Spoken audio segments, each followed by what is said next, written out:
झुकना है और फिर उनका स्नेह प्राप्त करना है। झुकता तो वही है जिसमें जान है, और अकड़ना तो मुर्दे की पहचान है। अकड़ने से कुछ नहीं मिलता। वृक्ष जितना सीधा खड़ा रहता है ना, तो सोचते हैं कि ये लकड़ी ज्यादा उपयोगी, उसी को काटा जाता है, और टेढ़ा मेढ़े वृक्ष को नहीं काटा जाता।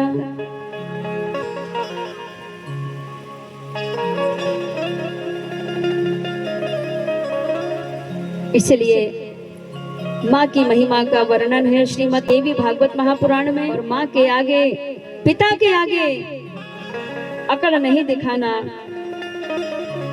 इनके आगे अगर हम अकड़ दिखाते हैं तो सोचो, जो भगवान को गर्भ में रखने की सामर्थ्यता रखती है, वो तुम्हें सुधारने की सामर्थ्यता भी रखती है।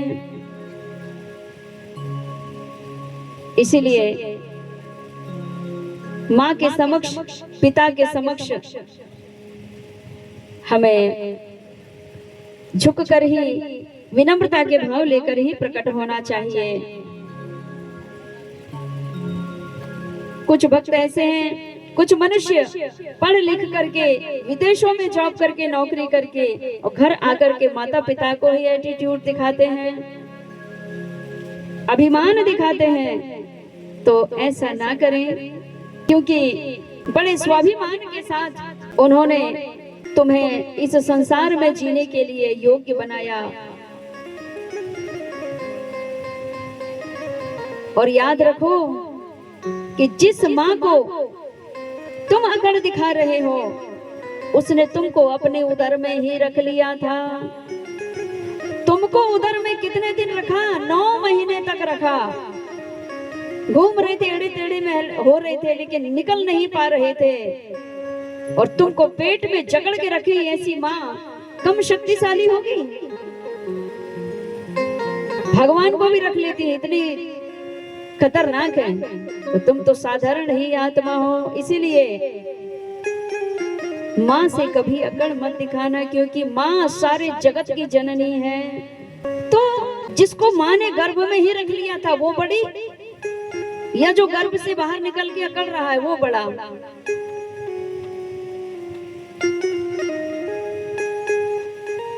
तो सबसे बड़ी है माँ, सबसे बड़ी है मारे पगले, सबसे बड़ी है माँ,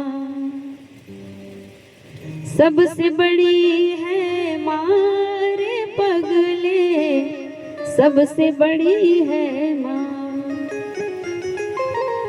माँ इतनी बड़ी है, इतनी विराट है, इतनी शक्तिशाली है।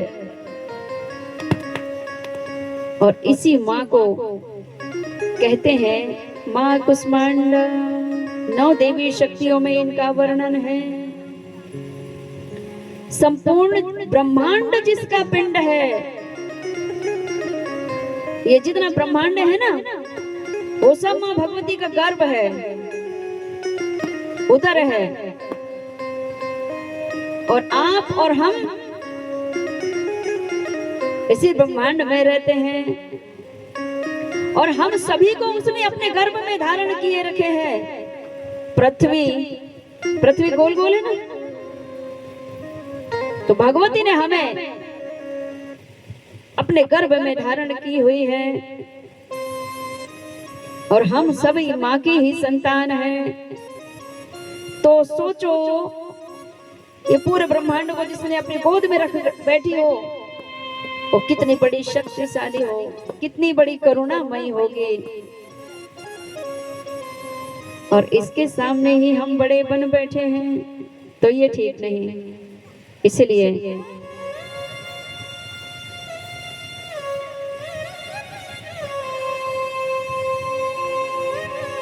माँ भगवती, कल के प्रसंग में मैं बताऊंगी भगवती के 10 महाविद्याओं का वर्णन।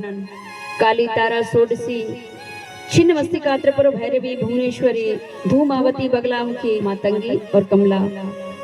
माँ के समक्ष बड़े बनकर नहीं जाना है,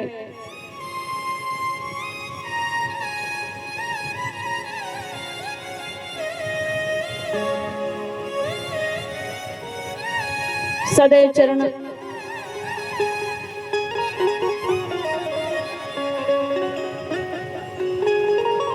भगवान शिव के श्री चरणों की कृपा, माँ भगवती के श्री चरणों की कृपा प्राप्त हो, जीवन परम आनंदमय और मंगलमय हो जाता है। अगर कोई मंत्र ना भी बने तो केवल ओम शब्द का उच्चारण कर लेना। ओम शब्द में ही तीनों शक्ति विद्यमान है। कल के प्रसंग में मैंने बताई थी, ओम जो प्रणवकार मंत्र है, केवल ओम ओम जपने से ही मनुष्य का परम कल्याण हो जाता है। ओम जपने से ही कल्याण कैसे? ओम जपने से भगवान शिव प्रसन्न होंगे, और भगवान शिव जब प्रसन्न होंगे तो अपनी शक्ति की कृपा प्राप्त कराने के लिए संत रूप में, आपको गुरु रूप में प्राप्त होकर के भगवती की कृपा का मार्ग बता देंगे, बोध करा देंगे। तो केवल ओम जपो। साधक सिद्ध महापुरुषों ने भी कहा है कि जीवन की घड़ियां बिरथा न खो, ओम जपो हरि ओम जपो, जीवन की घड़ियां बिरथा न खो, ओम जपो हरि ओम जपो, जीवन की घड़ियां बिरथा न खो, ओम जपो हरि ओम जपो, जीवन की घड़ियां